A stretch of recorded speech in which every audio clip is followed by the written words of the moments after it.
Hello po sa inyong lahat. Isang magandang umaga po sa inyong lahat. Ngayon po ay 10 ng Enero 2026 anyo at ang oras po ngayon dito sa Los Angeles, California ay alas 7:30 ng umaga. Araw po ngayon ng Sabado at nais ko po mag-vlog mga kababayan, mga minamahal, patungkol po dito sa isang military colonel nag-withdraw ng suporta kay President Bongbong Marcos. Yan po ah, isang colonel sa Army, PMA graduate 1992 at naka-assign sa Training Directorate ng Philippine Army ata ah, doon siya naka-assign sa mga schooling yan mga training po yan at usually wala pong tauhan yan, supposed to be colonel siya, batalyong commander yan pero wala, dyan lang siya sa training o siya siguro ang director ng training.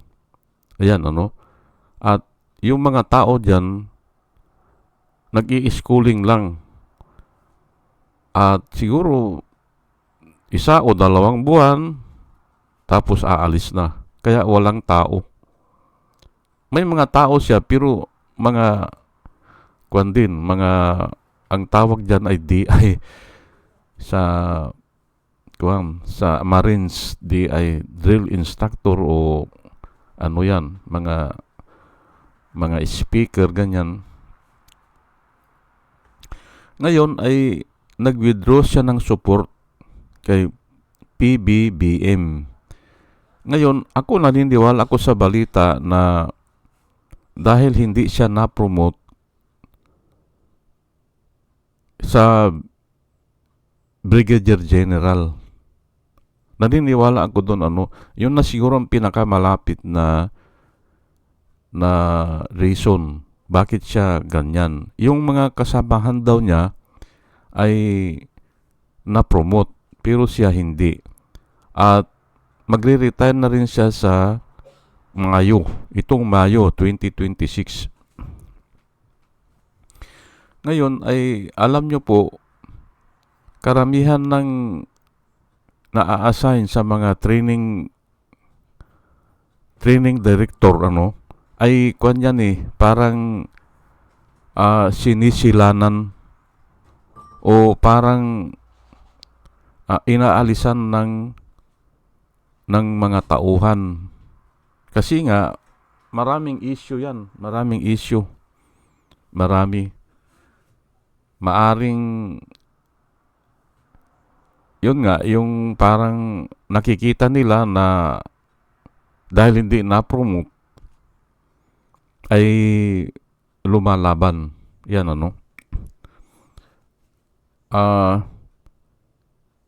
pagdating kasi sa ganyang posisyon, colonel, papuntang Brigadier General, political issue na po yan Kailangan mayroon kang kakilala na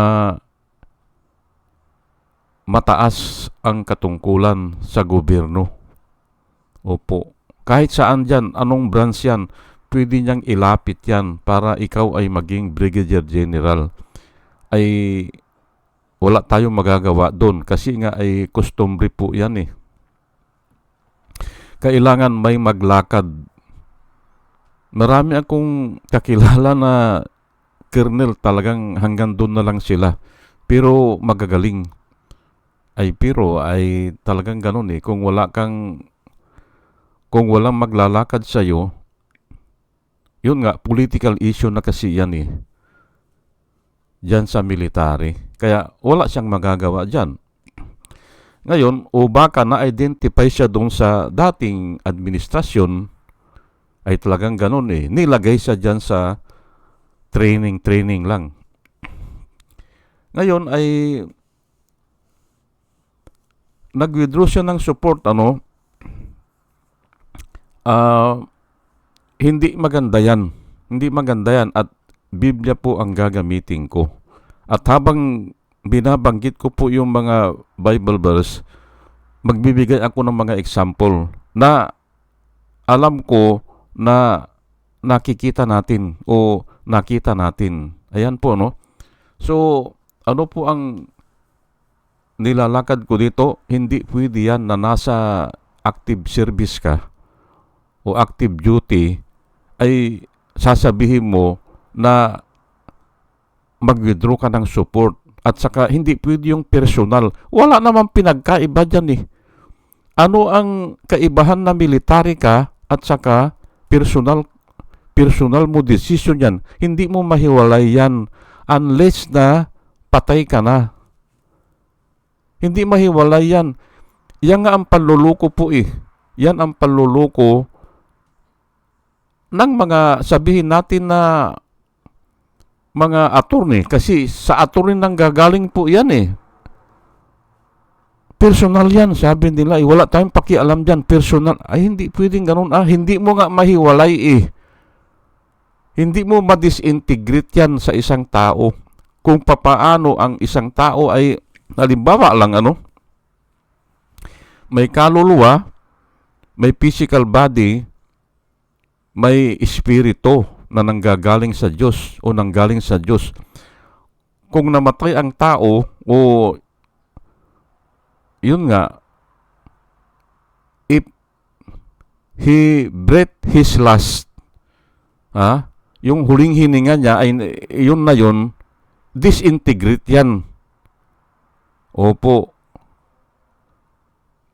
Yung physical body babalik sa lupa, yung conscience pansamantala ay matutulog ang tawag eh. Matutulog eh. Pero gigisingin sa paghuhukom yung konsensya. Yun namang breath of life o yung espiritu siguro yan ay babalik sa Diyos na siya ang nagbigay. Ngayon ay bakit mo ihihiwalay ang personal sa trabaho mo o sa kung ano man yan? Hindi. Diyan nalilito ang mga tao o diyan nanluloko. Kasi ang sasabihin nila, wala tayong pakialam dyan o huwag natin pakialaman yan dahil personal niya yan. Ay oo nga, siya ang gumawa niyan eh. Hindi ba? Lalo na yan sa pangangalo niya, hindi ba? Ay huwag tayong makialam dyan kasi personal niya yan eh. Ay yun lang ang kabuuan niya eh.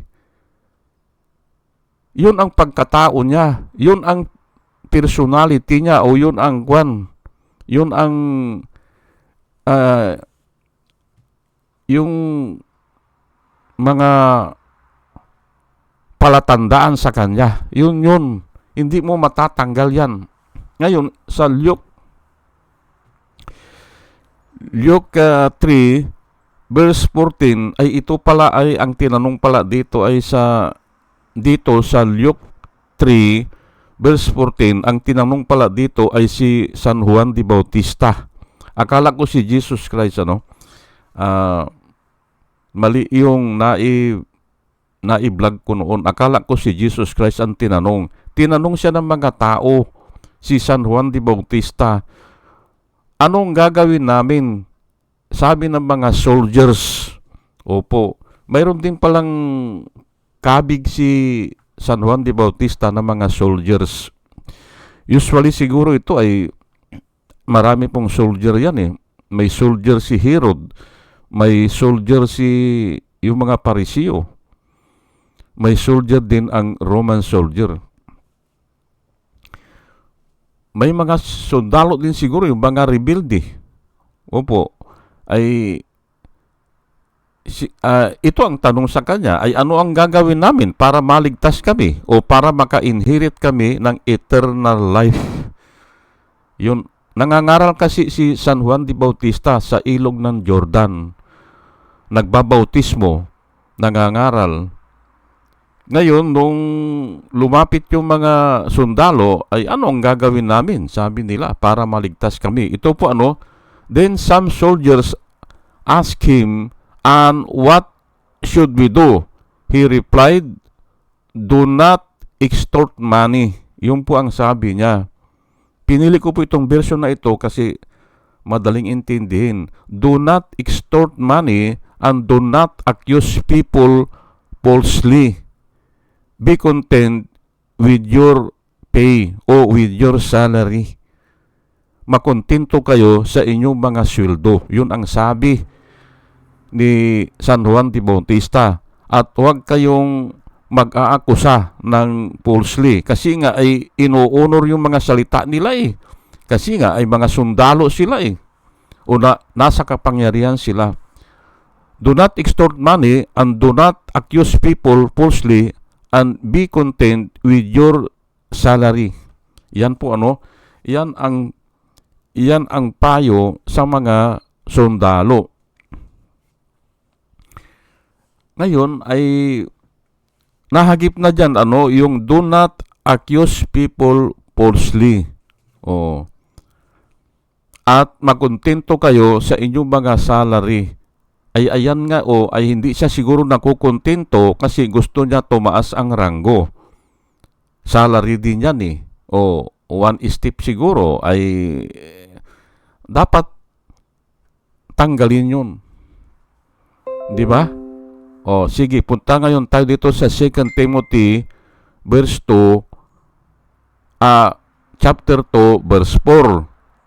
2 Timothy chapter 2 verse 4. No one serving as a soldier entangles himself in the affairs of his life, that he might please the one having enlisted him. Ayan po ang nakasulat. Pero ay mahirap kang intindihin eh. Pero sige, pag-aralan natin. Ganun po ako eh. Kinukuha ko yung mga ibang translation o kinukuha ko sa Tagalog at yung mga version iba-iba kasi eh, mas malinaw sa iba. Opo. No one serving a soldier entangle himself in the affairs of his life. Of this life, that he might please the one having enlisted him. Ang ibig sabihin niyan, walang sundalo. Walang sundalo na iniintindi pa niya ang politika. Para maintindihan na po natin bilisan na natin walang sundalo na pumasok sa pagkasundalo at iniintindi pa niya nakikipag-bargain pa siya kasi entangle himself in the affair of this life. This life is, yan ang mga politika yan eh. Hindi ba? Hindi na kanya. Hindi na niya iniintindi ang kanyang buhay. Sa ibang translation po ang binigyan ng emphasis dito, walang sundalo na iniintindi pa niya ang kanyang buhay. Inilalaan na nga niya ang kanyang buhay eh. Lalo na yung mga bago. Pero kung kernel na kasi, mahal na nila ang kanilang buhay eh, hindi ba? Mas mahal na nila ang buhay nila kisa sa nation o sa country. Ayan po eh. Pero sa umpisa, naniniwala ako, pag nagpa-enlist ka, kahit na official ka o yung katayuan mo sa buhay ay parang walang kwenta sa iyo ang iyong buhay. Yun ang ibig sabihin niyan po no one serving as a soldier entangles himself. Himself eh, hindi ba? Yung kapakanan niya, hindi ba? Himself eh. Yung buhay niya, yung ranggo niya, hindi ba? Himself eh. To the affairs of the politics or to the affairs of this life. Binibigyan ko lang po ng other translation para maintindihan natin. Ang ibig sabihin, that he might please, para mapasaya niya ang gobyerno o ang taong bayan o yung nag-enlist sa kanya o yung kumuha sa kanya. Yan po ang ibig sabihin yan. Hindi ba? No one o no soldier serving as a soldier, entangle himself. Yung buhay niya, hindi na niya ilalaban yung buhay niya o yung mga kapakanan niya kung hindi, iiwasan niya yan. Isa lang ang boss niya, hindi ba? Isa lang ang isa-serve niya. Ayan nga, yung country. Ay alam naman natin yan, kasi nga, sa umpisa hindi ba? Ayaw naman nating pintasan, pero sa umpisa kasi parang walang kwenta yung buhay hindi ba? Sa umpisa. Pero kung naging kernel na nga, ay ayan na. Hindi ba? Kung yumaman na, ay ayan na nga, ay mas lalong hindi na. Ayaw na niya. Mas mahal na niya ang kayamanan niya. Ayun po Hindi ba? O sige. Ay mamaya, babalikan natin yan ha.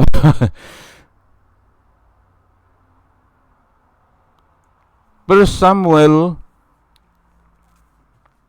15:23, for rebellion is the sin of witchcraft. Rebellion po yung ganyan Yung ayaw mo nang sumunod sa nakakataas sa'yo. Rebellion po yung ganyan. Aywan ko ba, bakit yung ibang tao ay iba ang pagkaintindi nila sa rebellion, hindi ba? Pero ang totoong rebellion ay yung may mataas sa'yo pero ayaw mo nang sundin. Pero yung pinaglalaban mo lang ang iyong karapatan, katulad ng MPA, halimbawa, ninakawan ka ng lupa, ay pinaglalaban mo, ay wala kang kalaban-laban kasi mahirap ka, o wala kang pambayad sa abogado, o wala kang impluensya sa mga huwis, hindi ba? O sa, ayan na, nagtutulong-tulong na lang sila at hindi po rebellion yun. Hindi. Ako hindi ko kinukonsider yan. Ang rebellion, yung ayaw mo nang sumunod doon sa nakakataas sa'yo. Ganyan nga. Diyan sa kernel na yan. For rebellion is the sin of witchcraft. Inihambing yan o parang parehas lang yan sa yung mangkukulam, yung witchcraft. And stubbornness is as iniquity and idolatry. Yung matigas ang ulo kanya ay kaparehas lang yan ng kasalanan at saka yung idolatry, yung mayroon kang ina-idolize. Ayan po. Idolize. Ayan po. Ayan siguro ang nangyayari dyan sa kernel. Mayroon siyang ina-idolize. Ayan because you have rejected the word of the Lord, He also has rejected you from being king. Ayan po pero ang kinuha ko lang po dito yung definition ng Biblia patungkol sa rebellion. Yan ang tamang o angkop na angkop sa rebellion. Yan. Yung ayaw nang sumunod sa batas o ayaw nang walang batas-batas, yan pong diktador po rebellion po yan Walang batas-batas sa akin. Sabi niya, ako ang batas diktador ang tawag natin. Pero ang katotohanan yan, rebellion po yan. Nag-rebel na siya sa palatuntunan ng Diyos. Kasi ang kauna-unahang pong batas ay ibinigay ng Diyos. Huwag kang magnanakaw. Bakit inagnanakaw? O para yumaman, hindi ba? Rebel doon sila. They rebel against the will of God. Huwag kang papatay, hindi ba? Huwag kang mangangalon niya, hindi ba? Ginagawa nila yan. Nagre-rebel din sila sa Panginoon. Yan po yan. Nagkakamali na lang kasi ang mga tao ngayon. Ang rebellion ay kung ayaw mo, kung pinaglalaban mo yung karapatan mo, rebellion, hindi po ganun. Kahit patayin mo yun, ay walang kasalanan yun sa Diyos. Wala. Kasi pinaglalaban lang niya yung karapatan niya. Ang rebellion talaga, yung ayaw nang sumunod sa palatuntunan ng Diyos. At yun na nga, sinabi ko na para maintindihan natin. Ito ngayon sa Isaiah 14. Ito yung nangyari kay Lucifer para maintindihan natin ano yung rebellion at ano ang reason. Opo, at babalikan ko yung yung 2 Timothy. Tapusin ko lang muna ito, no? Pero basahin ko lang ito ng 2 bisis, ay bahala na kayong umintindi.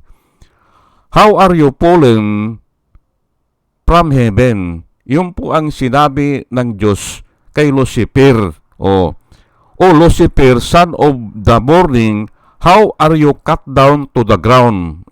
Binagsak siya sa lupa di ba?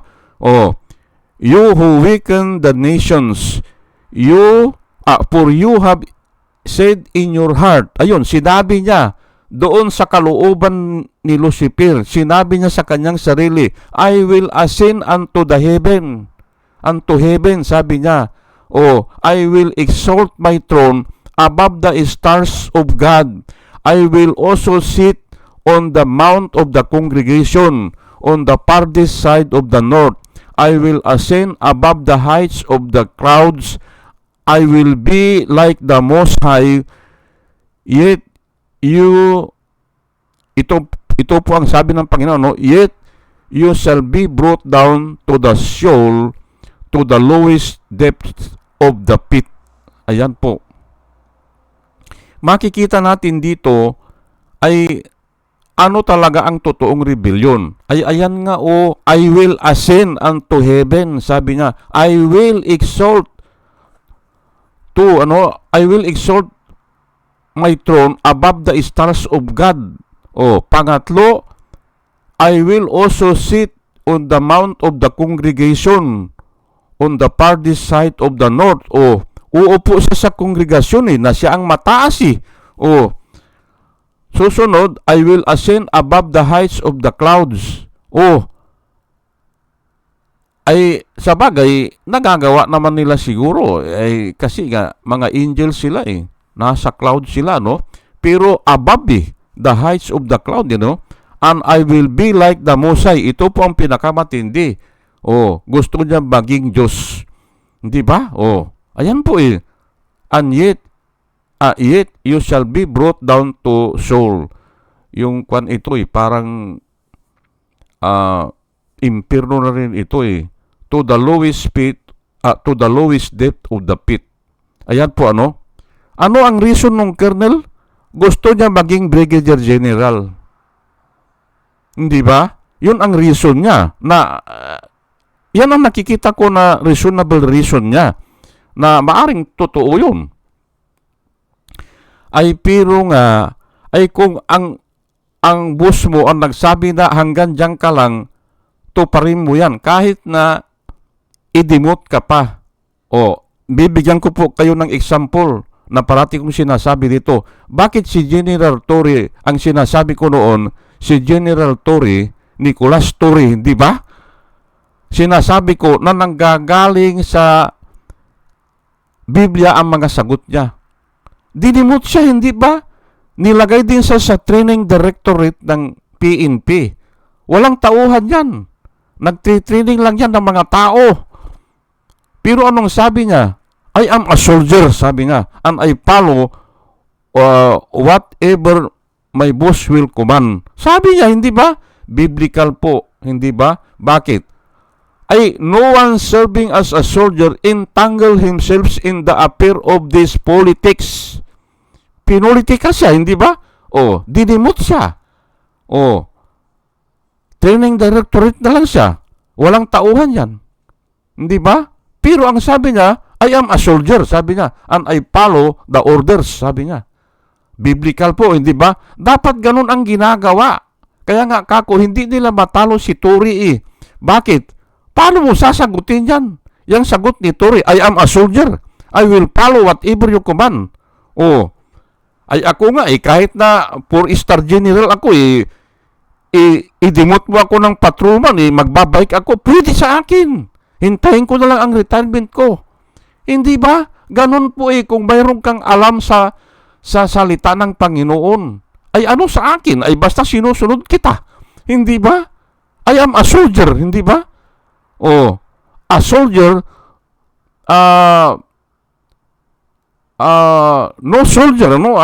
Hindi na nag-i-entangle yung mga kung ano pa yan sa affairs of this world. Ayan po, hindi ba? Nakasulat po yan sa Timoteo. Oh, yan ang advice ni Timoteo sa mga soldier, hindi ba? Ang mga soldier kanya ay hindi na nag-iintangle sa yung buhay nila, hindi na nag-iintangle yan sa affairs of this world. Oh, ay kaya nga ay iyon ay paano mo ngang pagsisirbihan ang bansa kung yung buhay mo ay iniiwas mo. Hindi ba?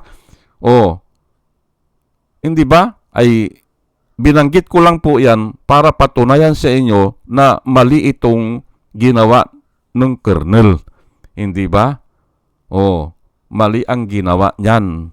Aywan ko lang kung binayaran siya o malaki ang pabor niya nung kapanahonan ni Duterte, o kaya may nagsasabi din na kung minsan ay yung ulo niya masakit, yung parang na malarya, sabi niya. Maari totoo yan kasi mayroon akong kasamahan dati, engineer eh.